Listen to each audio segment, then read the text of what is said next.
What's up, guys, and welcome to Week 7 Power Rankings of the ASL. Today I am joined with Hutch, actually. Hello, guys.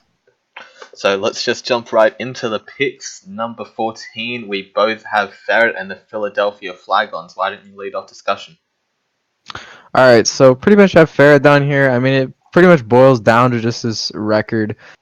He is 1-6 at this point. He's got a really good team. He just has not been able to put the pieces together. He did get his first win of the season this week, so good on Farrah for doing that.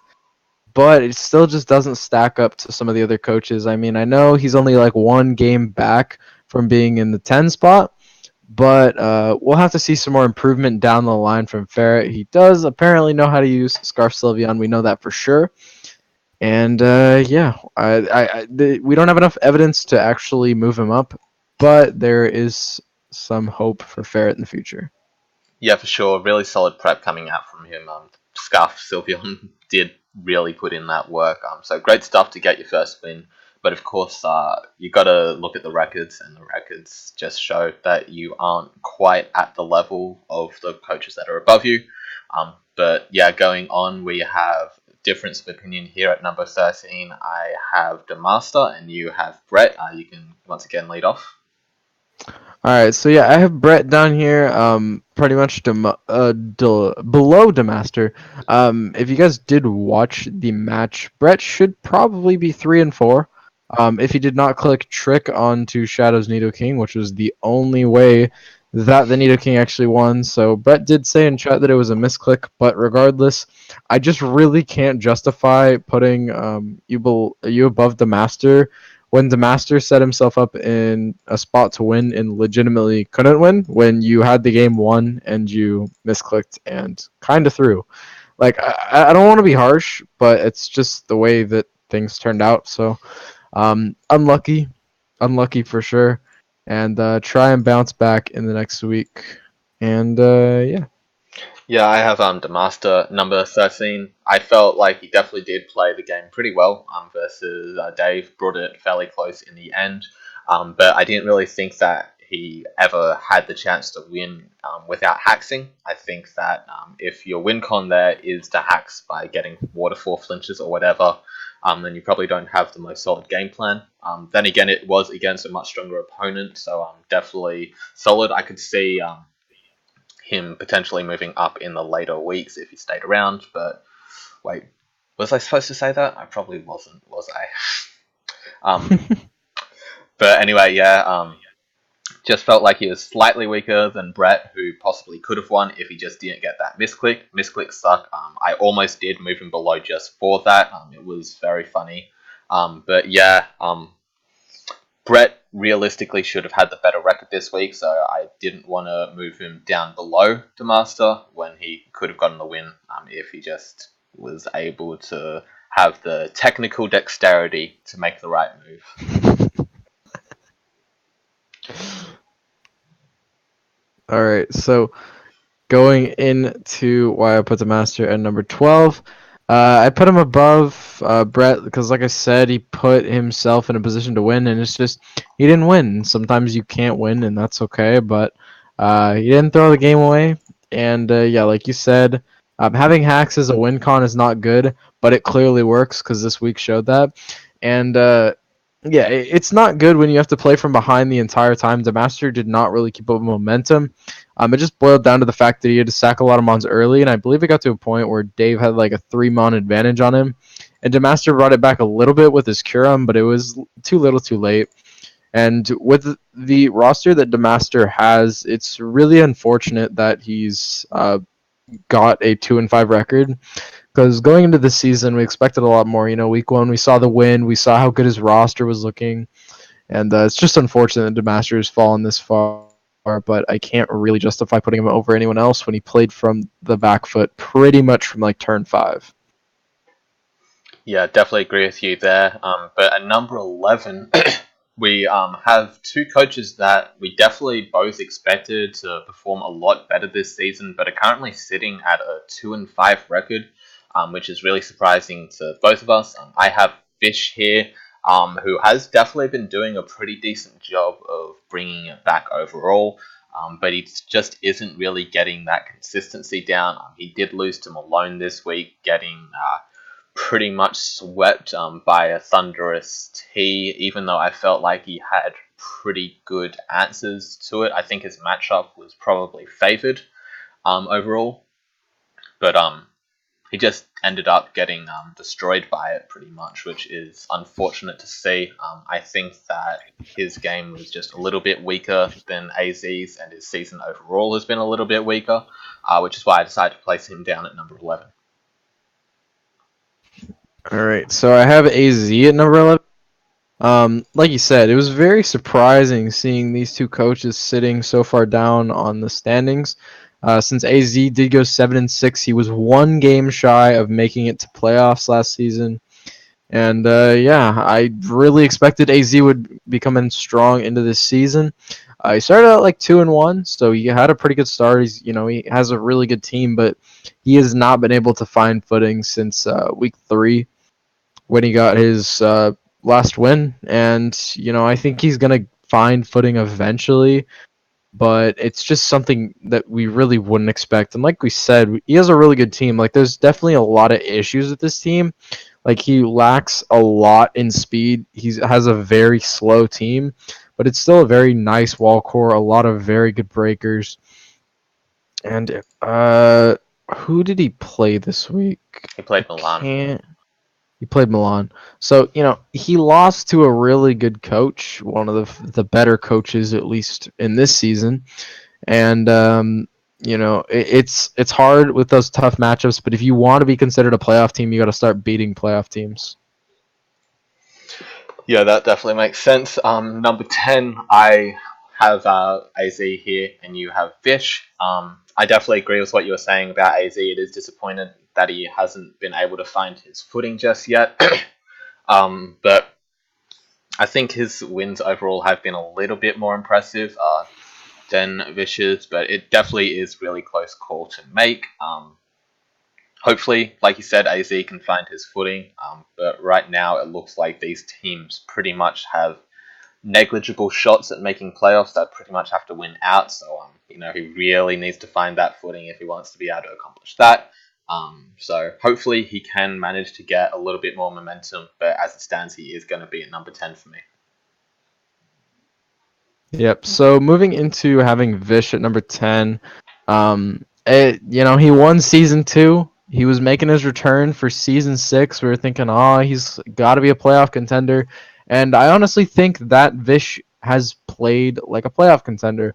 That might seem weird because he has a 2-5 record, but he's actually gotten destroyed by hacks.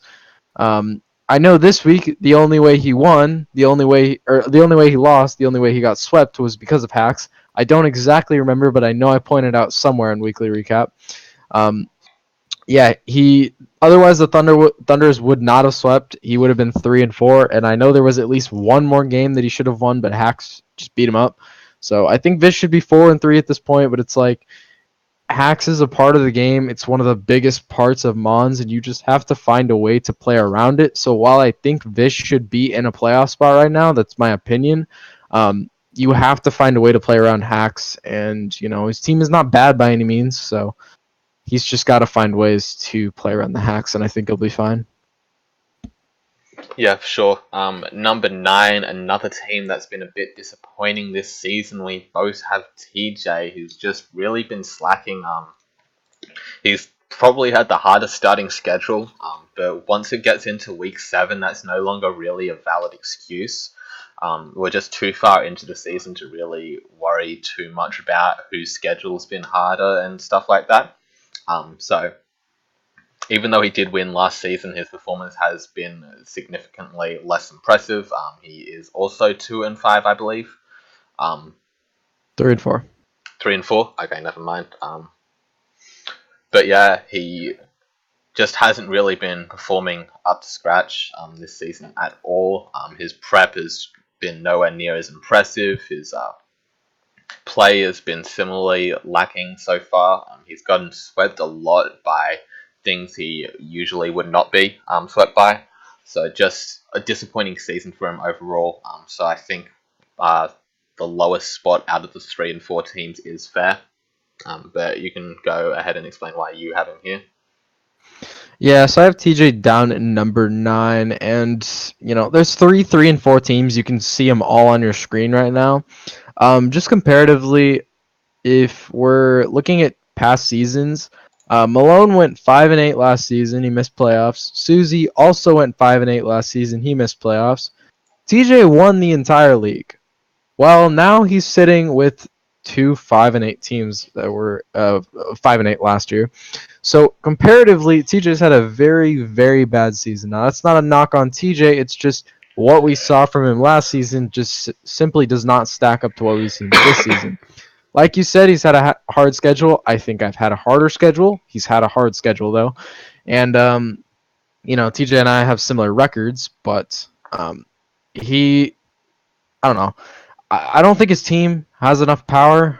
We were talking about that a little bit. Having just Mega Gallade as your only tier 1 is a lot of lacking power.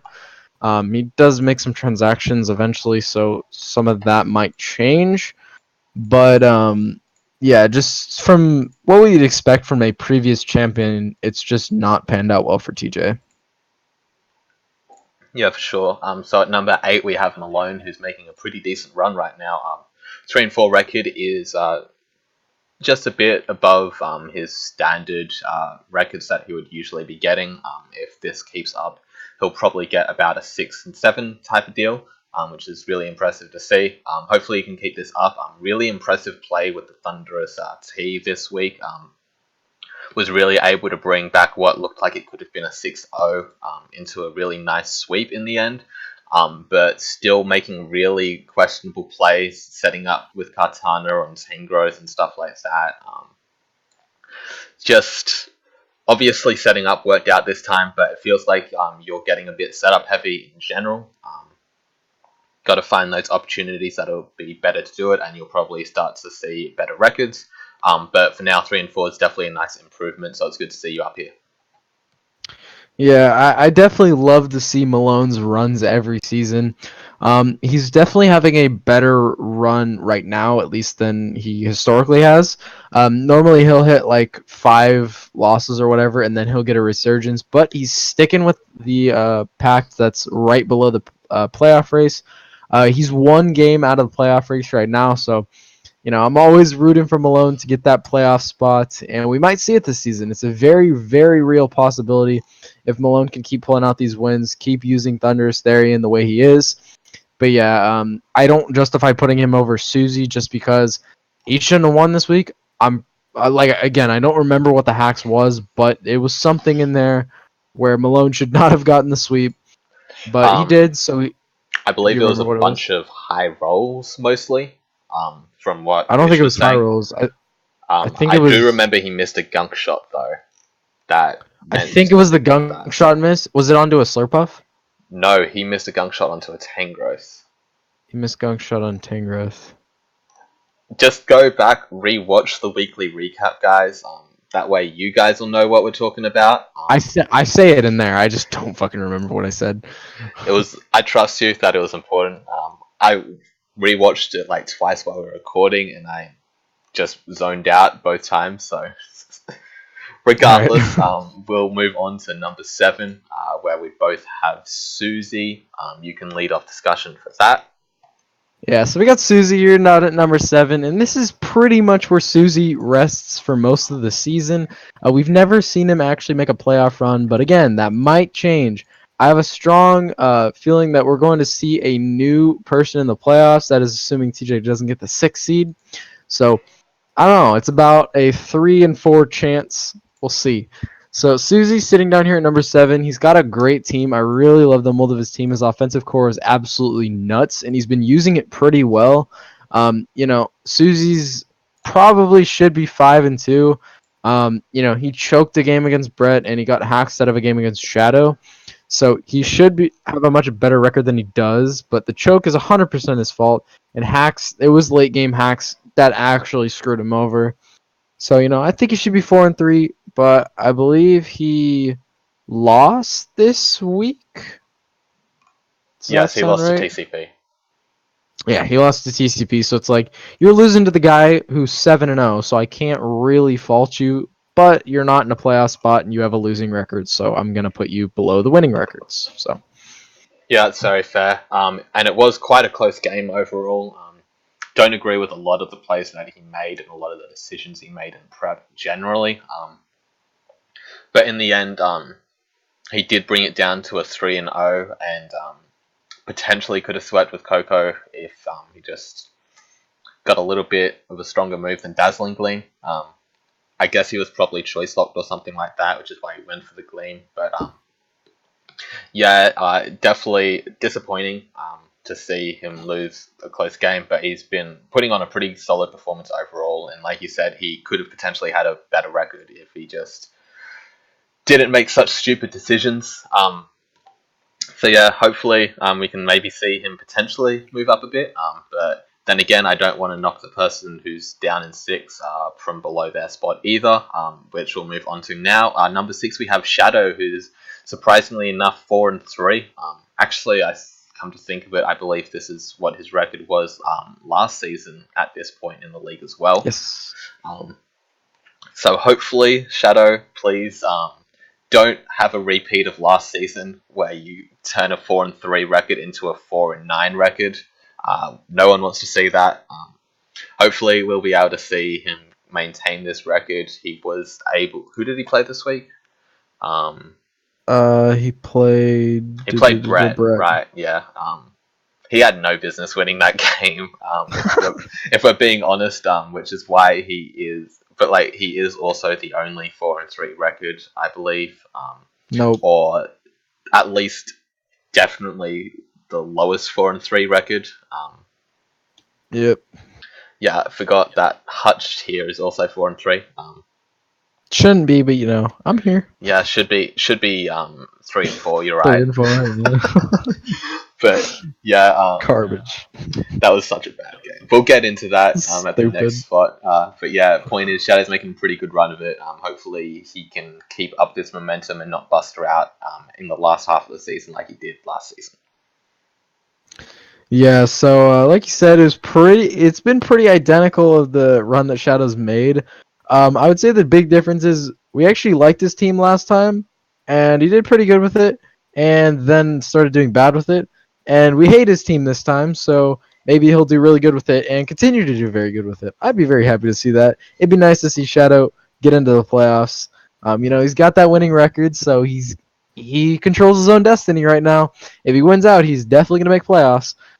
Realistically, he needs to go 4-2 to clinch the playoffs, so just a slightly better record than what he's been able to show for so far. And we don't like his team, but he's been able to use it very well. He's been using Zera Aura very nicely. Nidoking has been just destroying things. And like we said, he really did not deserve to beat Brett. It was a choke, but he still has played better than Susie, in my opinion, throughout the season. Susie's played really, really well, but Shadow's just edging him out, and that's why he has a better record, because, you can't, with Mon's game, say, like, oh, he'd be this record if this didn't happen. You have to consider everything when ranking things in Mons, just because it's a RNG-based game, and you have to look at it as such.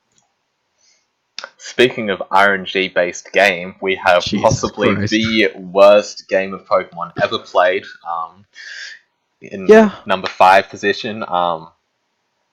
Basically, what happened was massive tilt occurred after one bit of hacks into an absolute robbery at the end of the game with much more significant hacks. But pushing that aside, Hutch is currently a 4-3 team who's had one of the hardest schedules, and he still has been able to maintain above a 500 win rate. And as the rest of his schedule eases out, there's a very good chance that he will be able to go on a good run, get maybe like an 8-5, 9-4 type of record going for him. So he definitely is deserving of the highest spot above Shadow. Been playing pretty well this season for the most part. So yeah, not a lot else to say about that one. Alright, so to break down the game, hacks number 1. Ian goes ahead and freezes my win con, which was Tailwind Latios, which is going to make Bisharp kill absolutely everything on your team. So, issue with that being, I accidentally added a slide because I hit my keyboard. But after that, I complained the entire game about how the hacks mattered, which it did, and then my Crobat crits his Slowbro, and then dodges a Hurricane, and I win the game by getting 5 kills with Crobat 1-0. Absolute garbage game. Absolutely horrible. I didn't put myself below Shadow because we both didn't deserve to win our games, but at least mine was hacks, and that's more related to Mons than other than just straight up choking and winning. So yeah, that was a pretty garbage game. I have had the hardest schedule so far. I have played the number 1 team, the number 2 team, the number 3 team, the number 4 team. I play the number 6 team next week. I play the number 7 team, and I've played the number 9 and 12 teams. So I've played almost every playoff team up until this point, and I've maintained a 500 record. So I think that's pretty solid. Yep, I agree. And I do wish that you didn't get so upset about that, because then I wouldn't have gotten so upset about you being upset. But regardless, next up we have Milan, who is currently 5-2. And this week he ended up beating AZ in a pretty well played game.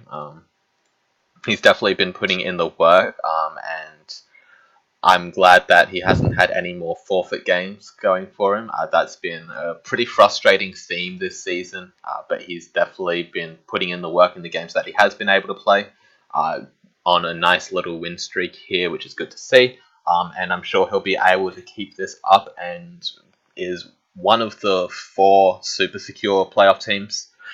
So yeah, we'll see how the rest of the season pans out. I know you're cutting out. One was really, and the other one was also like I think but hacks forfeits its much. You cut out for a lot of that. What was the last thing you heard? Nothing. As soon as you started talking about Milan, you just were cutting out a bunch. Nice. Okay. So Milan's had a pretty good season so far. He's 5-2, and he's only had 2 losses so far, and one of those losses, it was due to hacks. It was to me. I still think I would have won. It's just it killed his differential a lot. It just sped up the process, and then he had the unfortunate 0-0 forfeit loss to TCP just because of a very long game, a lot of disconnects. The game lasted like 3 hours. It was pretty dumb, but yeah, he got a nice little 3-0 victory over AZ, pretty much knocking AZ essentially out of the playoffs. And Milan has probably my favorite team in the league. I like his team more than anyone's. It's just really, really nice, and he's been able to use it very, very well. And he's played some of the tougher coaches. I feel like he's had a relatively difficult schedule so far, and he's still been able to put up a pretty good record. So it's probably confirmed that Milan and everyone above him is making playoffs. So yeah, have him at 4. Yeah, definitely agree with that. But number 3, we have a bit of a difference here. I have myself, and you have Dave. The main reason why I have myself below Dave is because I promised. I take the facts very seriously. I try to have a very objective list. And objectively, Dave has a slightly better record than I do right now. The situations surrounding why that is the case don't need to be delved into any further. You just need to trust that that is the case. So I'm sure very soon I'll be able to put myself above him again. But for now, I'm going to keep myself at number 3rd. But you can go ahead and say why you have Dave now at number 3rd. All right, so I have Dave slightly lower because again, I think you should have won this week, and it was absolute bullshit. But Dave has had a relatively average schedule. I think you've also had a relatively average schedule. like we've seen Dave play a lot in the past. Like he's in some other leagues that we've seen his performance in there. But historically, you've been a much stronger coach because we have such a small sample size for Dave, where you have gotten in your 2 seasons you got a 10-3 and a 12-1. So that's pretty hard to stack up against. Dave is 6-1 right now. He's had a fantastic season up until this point. But if we're going off of historically and consistently, you edged out just for now, even though you did beat Dave, and you did beat Dave in week 1. But yeah, Yeah, you get it. I got it. But yeah, number 2, I do have Dave. Hopefully, we can see Dave move up to number 1. Slight bias here. I'm really pulling for Dave to win against TCP this coming week. But for now, gonna be at number 2. He and I have had very similar seasons so far. Like I said before, but he has been able to edge out just one more win than I have, even though I do have the head-to-head. Like I said, it won't last too long. By end of the season, I will be above him once again. But for now, good job to Dave. Clap, clap, clap.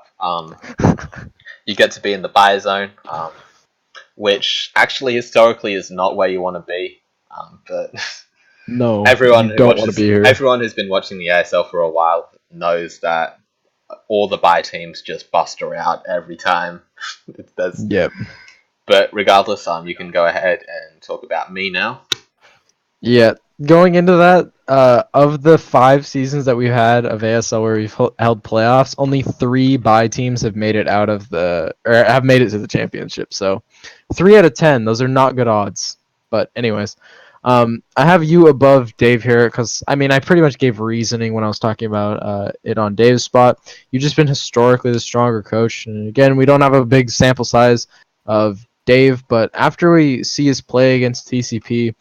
That's going to give us a really good, here's where he is, because we will see him play the top coach in the league. I don't know if he's played Milan yet. No, he plays Milan week 9, so that's also another way to test Dave's ability and see how that game turns out. And yeah, we'll get a better idea of where people actually stand once we get to like week 10 or whatever. Yep, and at number 1 we have TCP, who is currently undefeated. There's always one undefeated team that lasts for a while. Historically, we've been pretty good at having undefeated teams last quite some time, or I guess you could say pretty bad at beating the undefeated teams, whichever way you want to look at it. But this season, TCP is that guy, so of course he's going to get the number 1 spot. No surprises there, I'm sure, from anyone who's been keeping up with the season. But his schedule really does pick up in difficulty in the coming weeks. He does fight Dave and then me. So that'll be the biggest test, especially considering he didn't really beat Milan properly. It was a forfeit game. So yeah, we'll just have to see how he goes in the future weeks, because that's really the make or break point for most undefeated teams. But regardless, he is pretty much clinched at this point. So great job to TCP so far. Yeah, and honestly, if he's undefeated, there's actually no reason to drop him any lower, so we might as well just keep him up here for number 1. But like you said, his schedule gets really hard over the next 2 weeks. These are going to be the hardest games he's going to have all season. And if he's able to win both of them, I don't see any reason why he ever moves from the number 1 spot, because if he wins both those games, he'll be sitting at 9-0 and just in a fantastic position. He'll have a gap between you and Dave, at least a 2-game gap between both of you. So he'll pretty much be untouchable at that point, but we will just have to see in the coming weeks. But there's actually no reason to put him any lower, because there's just no reason. He's 7-0. The closest is Dave, who's 6-1, which I put at 3rd anyways. So yeah, that is TCP at number 1. Yeah, so I believe that wraps up this week's power rankings, unless you have anything else to add. No. Other than the fact that FA Showcase is really backed up because Cam and Malone live on the East Coast, so they're having connection issues because of the hurricanes and all that. So sorry about that. Anyway, make sure to subscribe, check out our Twitter, etc. And yeah, see you guys next time. See you guys.